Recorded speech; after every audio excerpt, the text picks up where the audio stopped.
Warahmatullahi wabarakatuh, para pemirsa, teman dan sahabat MR Benzuri Channel. Malam ini kita berada di Englo, Angkringan Lombok.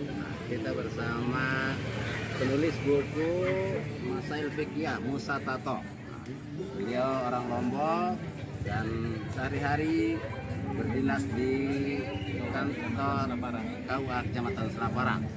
Luar biasa, dia menulis buku yang sangat tebal berisi pengalaman-pengalaman beliau dalam menangani kasus-kasus fikih di KUA. Kita akan berbincang-bincang sedikit. Di sini juga ada direktur Madrasah Sayang Ibu yang sangat terkenal di Pulau Lombok madrasahnya. Oke. Nah, Pak Musa Tato, berapa lama Anda buat buku Masail Fiqhiyah ini? Kalau dari proses awal itu pengumpulan data itu apa yang ada di buku ini adalah pengalaman kami di lapangan selama 10 tahun yang merupakan pengalaman langsung dan faktual di masyarakat. Kemudian untuk penulisannya itu kami tulis selama 4 tahun. 4 tahun penulisan baru hingga selesai dah untuk dicetak. Jadi untuk para pengkaji hukum Islam, terutama para hakim dan agama, bisa menjadikan referensi masalah dalam konteks nikah, talak, dan rujuk. Oke, Pak Tato, di Lombok ini bagaimana pandangan Bapak berkaitan dengan banyak sekali nikah liar, talak liar? Bagaimana KUA dalam hal ini menangani kasus ini berkaitan dengan nikah dan talak tersebut? Kalau apa yang telah disebutkan tadi ditinjau dari posisi kami sebagai petugas di KUA, tentunya kami terikat dengan aturan yang ada. Apa yang terjadi di luar pengadilan agama itu adalah sesuatu yang masih tidak sah dari perspektif administrasi. Walaupun itu secara syar'i dari berbagai literatur sudah sah bila telah terpenuhi syarat-syaratnya. Tapi kalau dari segi posisi kami sebagai petugas, maka kami juga harus merujuk kembali kepada apa yang menjadi pedoman kami dalam melaksanakan tugas kita. Berarti ada dualisme hukum di sini. Hukum di kitab hukum syar'i yang ada di kitab Muktabarah dengan hukum yang ada di pengadilan. Bagaimana pandangan Bapak? Benar, di sini ada sesuatu yang dilematis, dan itu adalah sesuatu yang kami sampai saat ini sulit untuk menemukan titik temunya. Oleh sebab itu, bila hal itu terjadi, bila ingin hal itu kemudian dicatatkan, kami tetap meminta kepada yang bersangkutan untuk menyelesaikannya secara administrasi. Misalnya bila bercerai, silahkan ditetapkan oleh pengadilan. Kalau dengan nikah, begitu juga dengan nikah diisbat di pengadilan. Nanti baru kami setelah itu melakukan pencatatan. Karena sekali lagi kami adalah dalam istilahnya penghulu plat merah, Pak. Penghulu plat merah gitu. Apakah ada penghulu plat hijau? Penghulu swasta. Swasta. Gitu. Jadi kami harus pandai-pandai memilah, gitu, memposisikan diri kami pada saat itu. Kapan kami harus menjelaskan diri jatuh dalam kapasitas sebagai apa, dan kapan kami mengatakan ini tidak jatuh ketika kapasitas kami juga sebagai apa, begitu. Seperti tadi. Jadi mungkin dalam konteks ini bisa dikatakan ada ijtihad tatbiki yang dilakukan oleh para penulis ini dengan ijtihad insya'i. Bisa dijelaskan? Ijtihad tatbiki itu pelaksanaan sebagai otoritas. Iya, ada beberapa hal memang kami harus cari jalan keluar, Pak. Ada, dan itu sering kami lakukan. Nah, apalagi tradisi Lombok itu yang 20% kasus dalam buku adalah apa yang khusus terjadi di Lombok. Jadi kami memberikan beberapa jalan keluar. Karena dalam tradisi itu karena menemukan kebuntuan. Okay. Karena menemukan kebuntuan. Kami mencoba untuk menawarkan beberapa misalnya dalam kasus yang sering kita temukan di masyarakat, ketika orang dibawa lari dalam tradisi kita itu kan tidak boleh dikembalikan. baik yang meminta dikembalikan itu adalah pihak perempuan atau yang laki-laki ingin mengembalikan, itu sama artinya penghinaan bagi pihak yang lain. Juga bisa menyebabkan perang kadang-kadang di beberapa kampung. Nah, ketika itu kemudian di bawah umur, ya karena sudah dilarikan, tentu khawatir dia bisa memproses karena masih di bawah usia nikah. Ya. Nah, jadi kami selalu jelaskan, dan itu harus cepat, dalam tradisi kita harus cepat diselesaikan pernikahannya. Ya kami dalam hal seperti ini, ya kami minta mereka menikahkan saja. Bila tidak atau apabila ingin kuam prosesnya, silahkan kemudian memohon dispensasi ke pengadilan. Namun terkadang proses ke pengadilan lumayan memakan waktu. Sedangkan pembicaraan dia halal dulu lah ya. Dia dihalalkan dulu. Nah, setelah itu bagaimana prosesnya? Mungkin nanti dia apakah lewat isbat atau bagaimana, itu nanti kita diskusikan secara khusus dengan. Ada nggak hal-hal yang membuat Lugus sebagai orang KUA ya, menemukan ada ketentuan hukum ini melawan logika, melawan perasaan, dan ini tadi bertentangan dengan ketentuan dari syariat? Ada nggak pengalaman? Dan bagaimana mengatasi? Ada diktum-diktum pasal misal atau aturan yang berbeda dengan syariat. Selama ini ya seperti yang tadi mungkin kita diskusikan sedikit, itu masalah ikrar talak di pengadilan itu.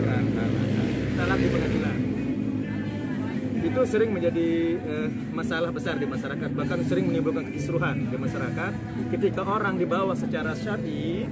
Ya, kalau kita mengambil rujukan ke kitab mana saja, itu telah memenuhi syarat terjadinya talak, bisa sudah 2 atau 3, tetapi begitu dibawa ke pengadilan, itu hanya terhitung 1. Kemudian ketika seorang kemudian ingin menerapkan apa yang didapat di pengadilan, maka itu akan menjadi masalah besar.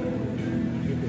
Makanya kami sering mengusulkan, apakah ini sekedar usulan, tadi sudah kami sampaikan di Basul Masil, apakah pengadilan bisa juga membuat isbat talak begitu untuk mengakomodir itu, bukan hanya isbat nikah.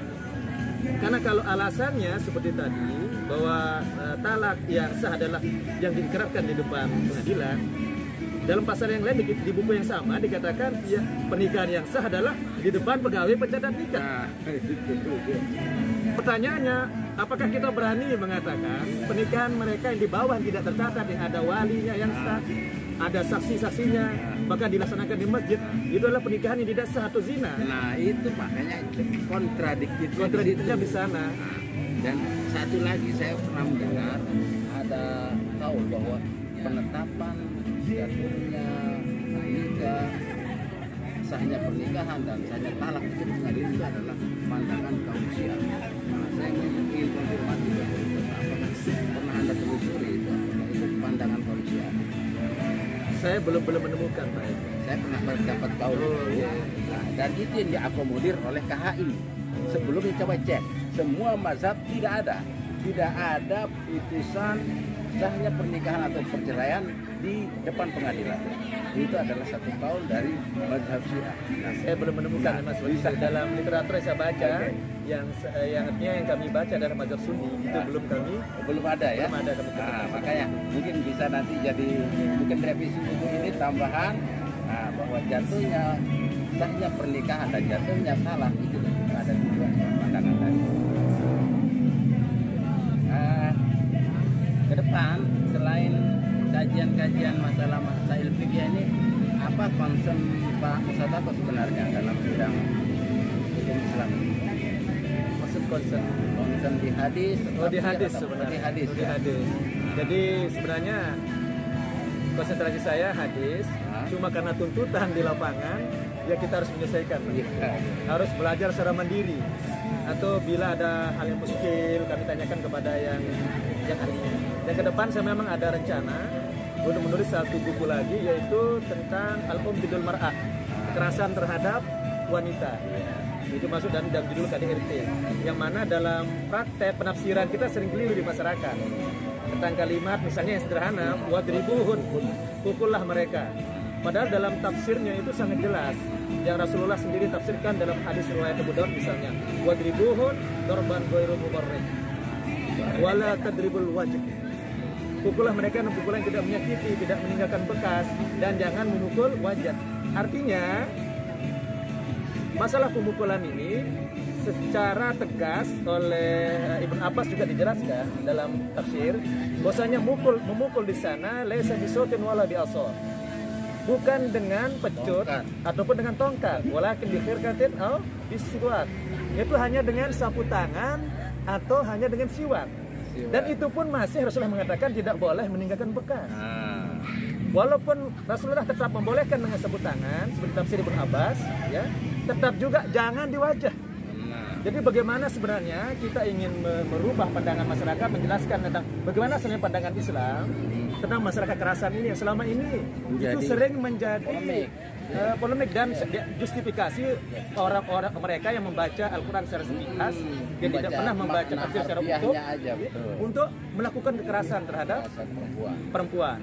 Padahal banyak hadis sekali yang menjelaskan tentang. Saya sepakat. Saya teringat dari surat Shad ayat 44 yang menjelaskan bagaimana Nabi Ayub yang pernah bersumpah akan memukul istrinya sebanyak 100 kali pukulan diberikan alternatif dan solusi yang sangat baik, dan ini merupakan solusi cerdas agar ia tidak melanggar sumpahnya dengan mengambil seikat rumput sebanyak 100 kali, dan Nabi Ayub cukup hanya memukul 1 kali kepada istrinya, sebagaimana firman Allah, wa khud biyadika digthan fadrib bihi wa la tahnath inna wajadnahu sabira ni'mal 'abd innahu awwab.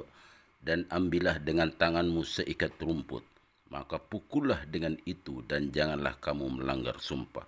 Sesungguhnya kami dapati dia Ayub seseorang yang sabar, dialah sebaik-baik hamba, sesungguhnya dia amat taat kepada Tuhannya. Baik, bagaimana nih pandangan Dr. Jamal berkaitan dengan isu kesetaraan laki-laki dan perempuan misalnya, dalam konteks kan kebetulan sekolah Pak Direktur ini kan sayang ibu, jadi harus mendukung program menghilangkan kekerasan terhadap perempuan, terutama ibu-ibu. Ya, sebenarnya kekerasan apapun ya tidak bisa ya, apalagi kepada seorang ibu. Betul. Ya. Kata-kata kekerasan sesuatu yang sebaliknya juga, istri nggak boleh kekerasan sama istri suami kan. Jadi bagi saya itu hal-hal yang seperti disampaikan tadi. Kadang sering baca 1-2 hadis tapi konteks tidak dibaca. Kenapa? Sama dengan kayak misalnya gini, Ustaz. Saya kemarin itu membaca kajian tentang Ida laqitumul Yahud wa Nasara fi tariq fattarruhu ila adiyaqit tariq. Kalau ketemu sama orang itu kan suruh itu ternyata ada konteksnya. Nabi itu lagi dengan kabar dari dari dia orang Yahudi yang lagi berbuat zalim, berurutnya Nabi bilang besok kita akan ke sana. Kalau kalian ketemu dia di jalan, ada kata-kata, ada konteks yang tidak diungkap, terlupakan, sehingga orang taunya, oh kalau ketemu orang yang non-muslim itu kan nggak rasional juga, orang nggak ada salah, nggak ada apa kok. Nah ini kasusnya umat Islam diserang. Ya.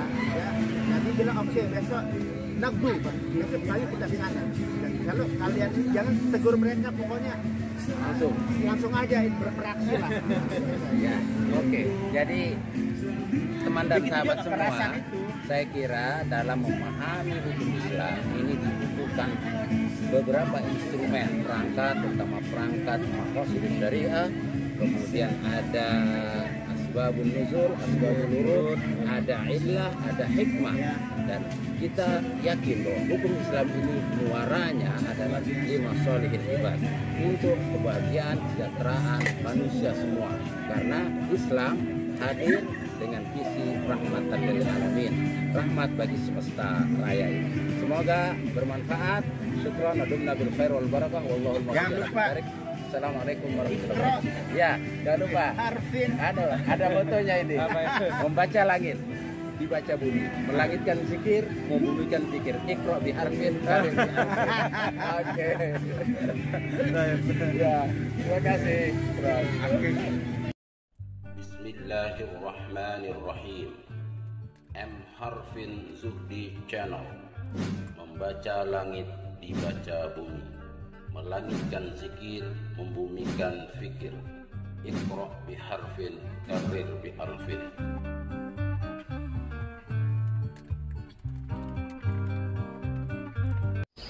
ah, ah, ah.